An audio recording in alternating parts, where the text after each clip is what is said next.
Welcome back, R-Kidz. Hopefully you've been enjoying these bedtime stories. If you're joining us tonight, it's a very special night because it's Good Friday, and we actually, for that, are going to do a double story tonight. So you guys get to hear two stories, along with my friend Mr. Bunny. Cooper's hanging out here for a little bit as well. So if you want, you can join me in the Jesus Storybook Bible. On page 294, we're going to start with A Dark Night in the Garden. Here we go. The wind was picking up now, blowing clouds across the moon, shrouding the garden in darkness. "Stay up with me?" Jesus asked his friends. They said yes and waited under the olive trees, but they were tired and soon they fell asleep. Jesus walked ahead alone into the dark. He needed to talk to his heavenly Father. He knew it was time for him to die. They had planned it long ago, he and his Father. Jesus was going to take the punishment for all of the wrong things anybody had ever done or ever would do. "Papa, Father," Jesus cried, and he fell to the ground. "Is there any other way to get your children back? To heal their hearts? To get rid of the poison?" But Jesus knew there was no other way. All the poison of sin was going to have to go into his own heart. God was going to pour into Jesus' heart all the sadness and brokenness in people's hearts. He was going to pour into Jesus' body all of the sickness in people's bodies. God was going to have to blame his Son for everything that had gone wrong. It was going to crush him. Here's his friends falling asleep. What do you think Jesus was thinking about? That must be really hard. But there was something else, something even more horrible. When people ran away from God, they lost God. It was what happened when they ran away. Not being close to God was like a punishment. Jesus was going to take that punishment. He knew what that meant.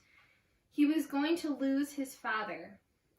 And that, Jesus knew, would break his heart in two. Violent sobs shook Jesus' whole body. Then Jesus was quiet, like a lamb. "I trust you, Papa," he said. "Whatever you say, I will do." Man, that had to be scary. Jesus, through the trees, a glitter of starlight flashed of steel. Into the quiet garden came whispers, muffled voices, clanking metal, and the sound of boots marching. Jesus stood up. He woke up his friends. "Now is the time," he said gently. "Everything that was written about me, what God had been telling his people all through the long years, it's all coming true."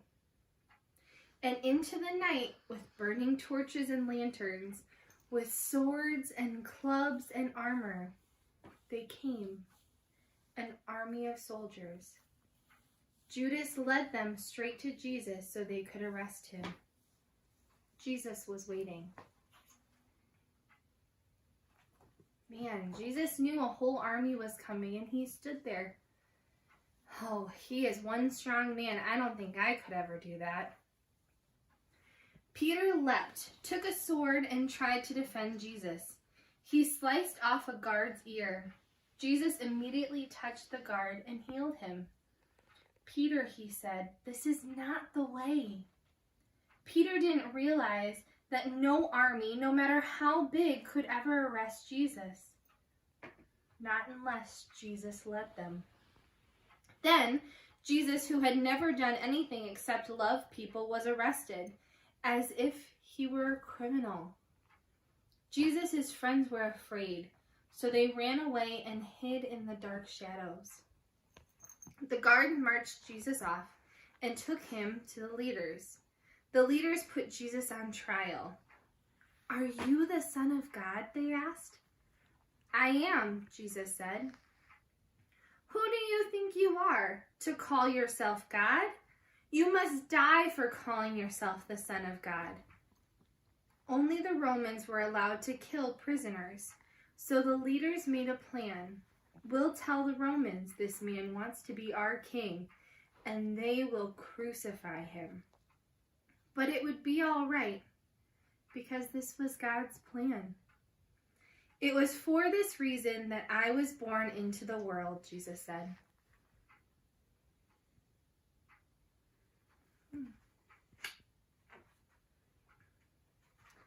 So now we get to go on to our second story. Continuing on, so Jesus, right, just got taken by the prisoners, all because it was God's plan. Because we know that nothing can happen unless God says it can happen, right? All right, let's keep going. This one's called "The Sun Stops Shining." "So you're a king, are you?" the Roman soldiers jeered. "Then you'll need a crown and a robe." They gave Jesus a crown made out of thorns and put a purple robe on him. They pretended to bow down to him. "Your Majesty," they said. Then they whipped him and spat on him. They didn't understand that this was the Prince of Life, the King of heaven and earth, who had come to rescue them. The soldiers made him a sign, "Our King," and nailed it to a wooden cross. They walked up a hill outside the city.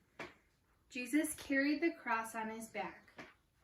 Jesus had never done anything wrong, but they were going to kill him the same way they killed criminals.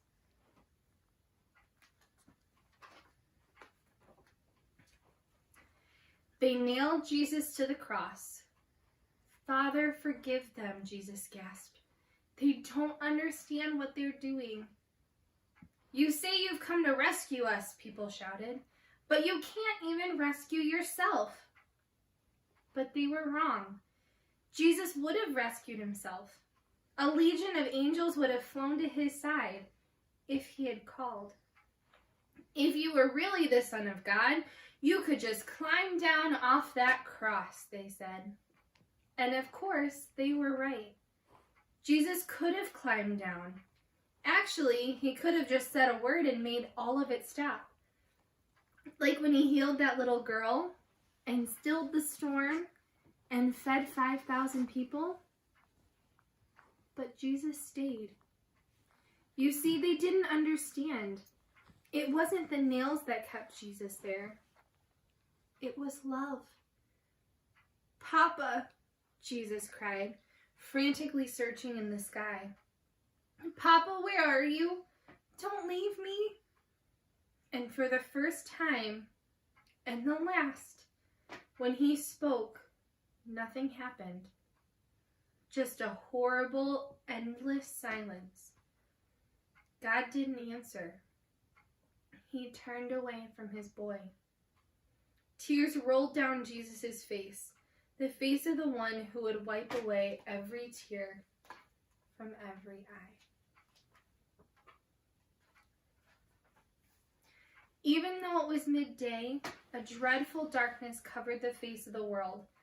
The sun could not shine. The earth trembled and quaked. The great mountains shook.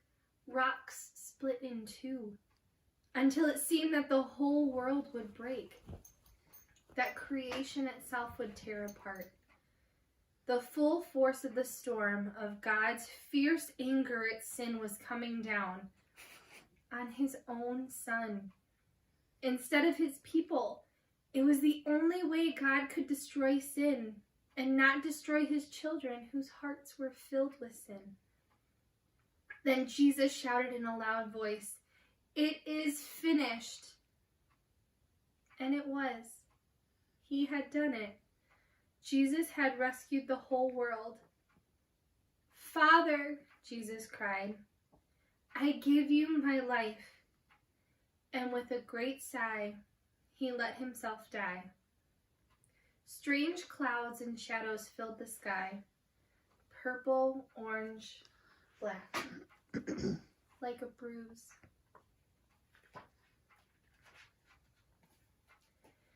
Jesus' friends gently carried Jesus. They laid him in a tomb carved out of rock. How could Jesus die? What had gone wrong? What did it mean? They didn't know anything anymore, except they did know their hearts were breaking. That's the end of Jesus, the leader said. But just to be sure, they sent strong soldiers to guard the tomb. They hauled a huge stone in front of the door to the tomb so that no one could get in or out. Now, friends, that is the end of our story for tonight, and that might have seemed like a really sad story, but I have a little bit of a spoiler alert. Because does Jesus stay in the tomb? No. And we get to hear about that, right? He loved us so much that he took on every wrong thing we had done, every bad thing, every time we maybe take our sister or brother's toys or don't tell the whole truth. He took all of that on him so that we could spend forever in heaven with him and God. And the only way he could do that was if he died. But he doesn't stay that way, right? And that's why this is still such a great story. So tune back in tomorrow to hear all the details of how he rose from the dead, busted out of the grave, right? And he's living with us today. I hope you guys have a great rest of your night. Go ahead and say some prayers with your family, and we'll see you soon. Good night, R-Kidz.